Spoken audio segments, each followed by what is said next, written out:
የከፍተኛ ትምህርት ተቋማት የሀገሪቱን ወጣቶች በተለያዩ ዘርፎች ዕውቀትና ክህሎት በማስጨበጥ በቀጣይ ሀገሪቱን በተሰማሩበት የሥራ መስክ ማገልገል እንዲችሉ ማድረግ ዋነኛ ተግባራቸው ነው። በመላው ሀገሪቱ ያሉ ዩኒቨርሲቲዎች ከመማር ማስተማር ተግባር ጎን ለጎን የጥናትና ምርምር ተግባራት ዋነኛ ተልዕኳቸው ስለመሆናቸው ይታወቃል። የተለያዩ የቴክኖሎጂ ውጤቶችን በማምጣት የማላመድና ህብረተሰቡን ተጠቃሚ ማድረግም የዚሁ አንድ አካል ነው። የአርባ ምንጭ ዩኒቨርሲቲ በአሁኑ ወቅት ከመማር ማስተማር ተግባር ጎን ለጎን ራሱን በዘመኑ የቴክኖሎጂ ዕውቀት እያስታጠቀም ይገኛል። የቴክኖሎጂ ውጤቶችም የዩኒቨርሲቲው ማህበረሰብ አካላት ዕለታዊ የሥራ ተግባራቸውን ለማቀላጠፍና ተማሪዎች የንድፈ ሐሳብ ትምህርታቸውን በተግባር ለመደገፍ ትልቅ ሚና ይኖራል ተብሎም ይታመናል።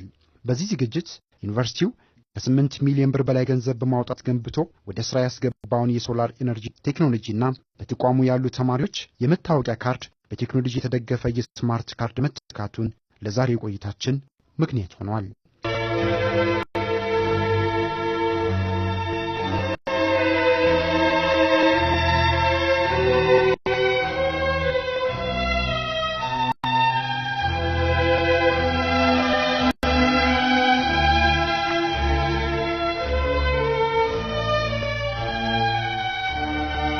ያለንበት ወቅት የምድራችን የአየር ጸባይ ሁኔታም አስደንጋጭ ደረጃ ላይ ስለመድረሱ በርካታ የጥናት ውጤቶች ያረጋገጡበት ወቅት ላይ እንገኛለን። አማካይ የምድራችን የሙቀት መጠን በታሪክ ከፍተኛ በመሆን የስጋት ምንጭ ሆኗል። ከሀብታም ሀገራት ትልልቅ ፋብሪካዎች የሚለቀቁ መርዛማ ጋዞች ለዚህ ተጠያቂ ይደረጋሉ። ሀገራት የመርዛማ ጋዝ ልቀታቸው መጠን እንዲቀንስ በርካታ ድርድርና ምክክር እየተደረገ ቢሆንም የሚፈለገው ውጤት በሚፈለገው ወቅት ሊመዘገብ አልቻለም። ሀብታም ሀገራት የበካይ ጋዝ ምንጮችን በመቀነስ የኃይል ምንጫቸውን በታዳሽ ኃይል ለመተካት ፍላጎት አለመያዛቸው ዋነኛ ተግዳሮት በመሆን ይቀርባል። ሀገራችን ለአካባቢ ጥበቃና የአየር ንብረት ለውጥ ለመከላከል ቁርጠኛ ከሆኑ ሀገራት መካከል ግንባር ቀደም በመሆን ትነሳለች። የአፍሪካ ሀገራትን በመወከል በዓለም አቀፍ መድረኮች ታሪካዊ ግዴታዋንም በመውጣት ላይ ትገኛለች። ተጽዕኖ ፈጣሪ የሆኑ የኃይል ምንጮች አሉ። ለምሳሌ እንደ ዲዝል ፉይልን ብንወስድ መኪኖቻችን የሚጠቀሟቸው ጄኔሬተሮች የሚጠቀሙት ማገዶ በየቤቶቻችን የምንጠቀማቸው ማገዶች ለዚህ ሁሉ ነገር አስተዋጽኦ የሚያደርጉ ነገሮች ናቸው። ከዛ የጸዳ ታዳሽ የኃይል ምንጭና ክሊን ኤነርጂ የምንለው ወይም እነዚህን ተጽዕኖ የማያደርስ የኤነርጂ ምንጭ ፈልጎ መጠቀም አንዱ ስትራቴጂ ነው። ይሄ ደግሞ ሀገራችን ቀደም ሲልም በዓለም መድረክም ስታንጸባርቀው የነበረ እንደውም አፍሪካን ወክላ ኢትዮጵያ ብዙ መድረኮች ላይ በዚህ ጉዳይ ላይ ቀደም ሲል የተደረጉ ዓለም አቀፍ ፎረሞች ነበሩ። ለዛ የኛ ሀገር ግንባር ቀደም ነች ከአፍሪካ። ከዚህ በተጨማሪ ለራሱ አረንጓዴ የኢኮኖሚ ፖሊሲ በማዘጋጀት የአየር ንብረትን የማይበክል የኤነርጂ አማራጮችን ለመጠቀም ከፍተኛ ጥረት በማድረግ ላይም ትገኛለች። የኃይል አማራጮችን ከውሃ ከነፋስ ኃይልና ከፀሐይ ለማድረግ የተለያዩ ተግባራትን መፈጸምንም እንዲሁ። የአርባ ምንጭ ዩኒቨርሲቲ አሰንብቶ ወደ ሥራ ያስገባው የፀሐይ ብርሃንን ሰብስቦ ወደ ኃይል የሚቀይረው ማዕከል ለዚህ ጭማሪ ጥሩ ማሳያ በመሆን ይቀርባል። ወደ 8 ሚሊዮን የኢትዮጵያ ብር ወጪ ተደርጎበታል።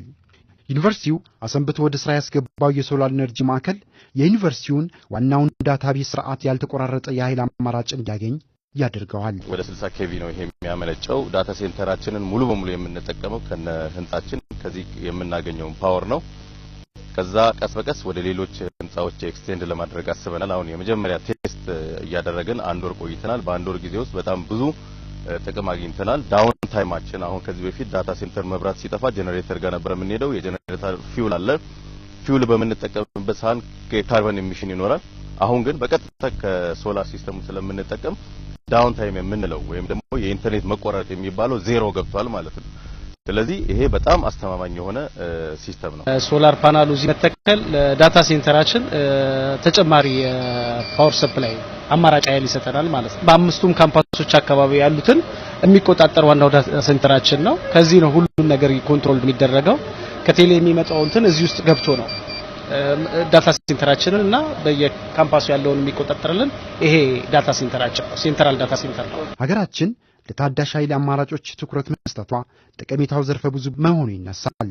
የከፍተኛ የትምህርት ተቋማትም ይህንን ተግባር ከመፈጸም ሆነ ከማስፈጸም አንጻር ግንባር ቀደም እንዲሆንም ይጠበቃል። በተለይ በሁለተኛው ጂቲፒ ዘመንም ነው በፊተኛው ሳይንስና ቴክኖሎጂን በሚፈልገው ደረጃ በመጠቀም የሀገሪቱን እድገትና ልማት በማቀላጠፍ ወደ መካከለኛ ገቢ አገሮች ታርታ ለመሰለፍ የቀሰቀሰች ትገኛለች። ከዚህ አኳያ እንግዲህ የከፍተኛ ትምህርት ተቋማት የጎላ ሚና እንዲጫወቱ ይጠበቃል።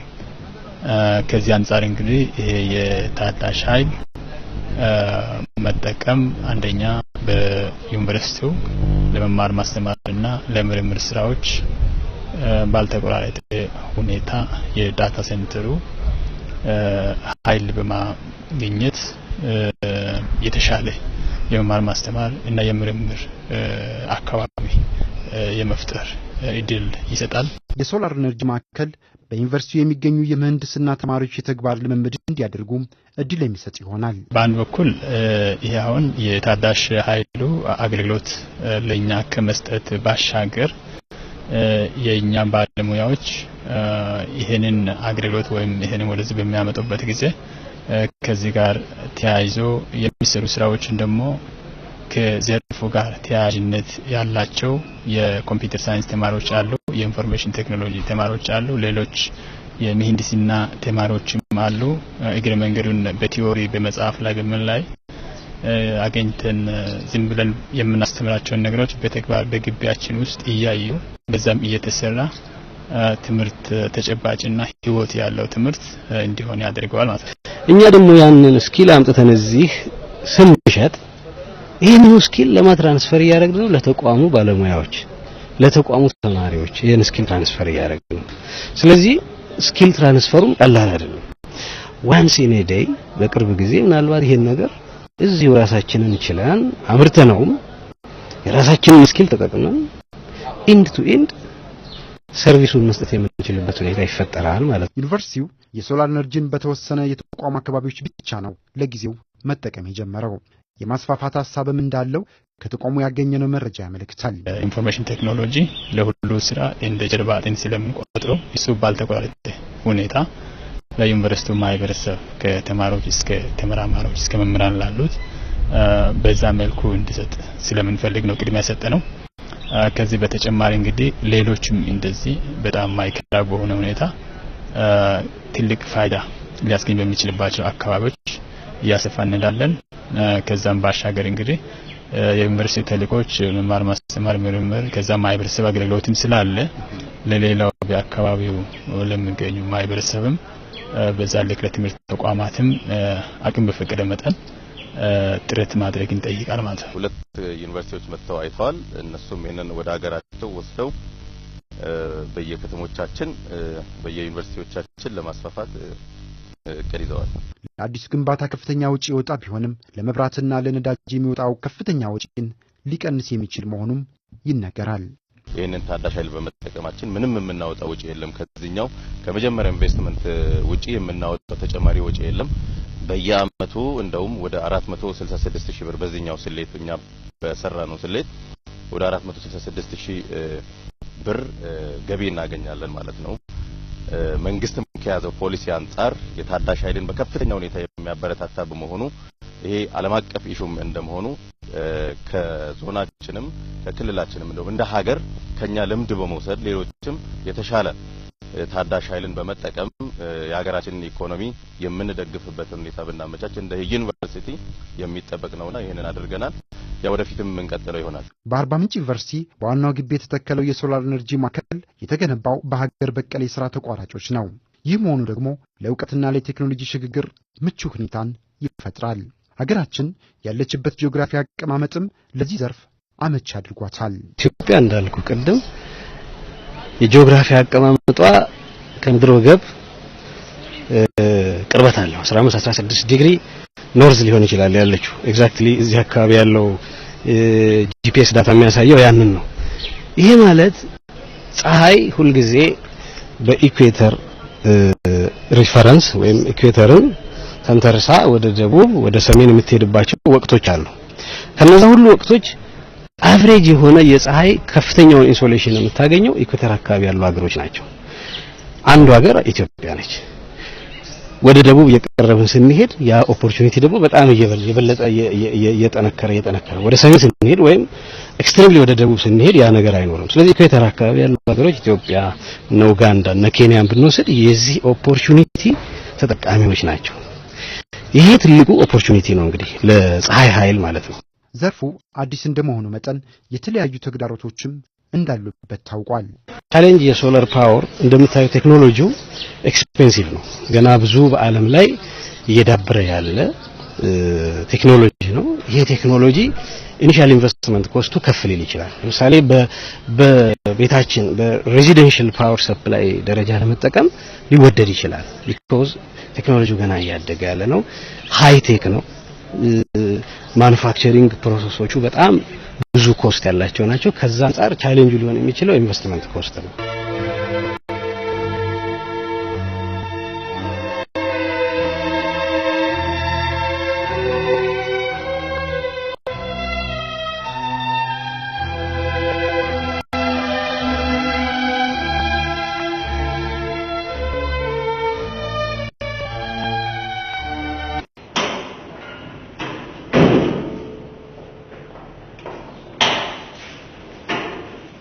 አሁን ደግሞ ወደ ሁለተኛ የትኩረት አቅጣጫችን እንሸጋገራለን። የአርባ ምንጭ ዩኒቨርሲቲ በስሩ ያሉትን ተማሪዎችን፣ መምህራንና የአስተዳደር ሰራተኞችን ለማስተዳደር ለመምራትና ለመቆጣጠር እንዲያስችለው በማሰብ የቴክኖሎጂ ውጤቶችን መጠቀም ጀምሯል። ከዚህ ቀደም የዩኒቨርሲቲው ማህበረሰብ አካላት ይጠቀሙባቸው የነበሩት የግቢና የቤተ መጻሕፍት መግቢያ፣ የምግብ መመገቢያና የሕክምና አገልግሎት ማግኛ መታወቂያዎችን በዘመናዊ ስማርት ካርድ መቀየር ችሏል። በቴክኖሎጂ የታገዘው የመታወቂያ ስማርት ካርድ ጠቀሜታው ዘርፈ ብዙ መሆኑም ይነገራል። ዩኒቨርሲቲው በየትኛውም ሰዓት ላይ የተጠየቀው መረጃ ዌል ኦርጋናይዝድ የሆነ ዳታ አለን፣ መረጃ አለን ብለን እናስባለን።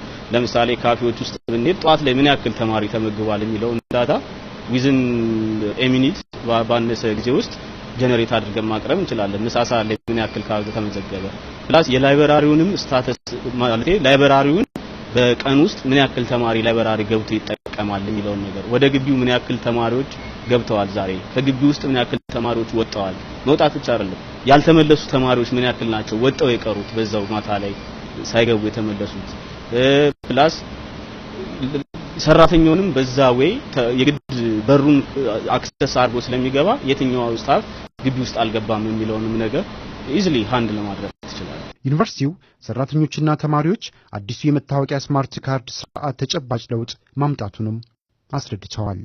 ለምሳሌ አሁን ከዚህ በፊት የነበረው ሲስተም በኖርማሊ በወረቀት ኖርማል እንደዚህ አይነት አይዲያ አልነበረም እና በሱ ሲሆን ደግሞ ማለት ነው ብዙ ተማሪዎች አመጣበት መግባት ይችላሉ ግቢ በር ላይ ማለት ነው።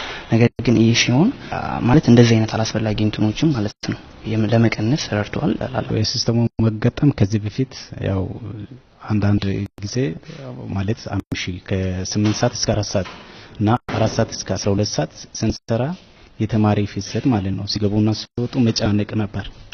በዛን ጊዜ አይዲ ያለን እየጠየቅን ከምንቸገር የሲስተሙ መገጠም አሁን ሁሉም ተማሪ ሲመጣ በራሱ አይዲ ተራውን ጠብቆ እንዲገባና ሲወጣም ደግሞ ተራውን ጠብቆ እንዲወጣ ይጠቅሞናልና ለኛም ትንሽ የሥራ ጫናውን ቀንሷል።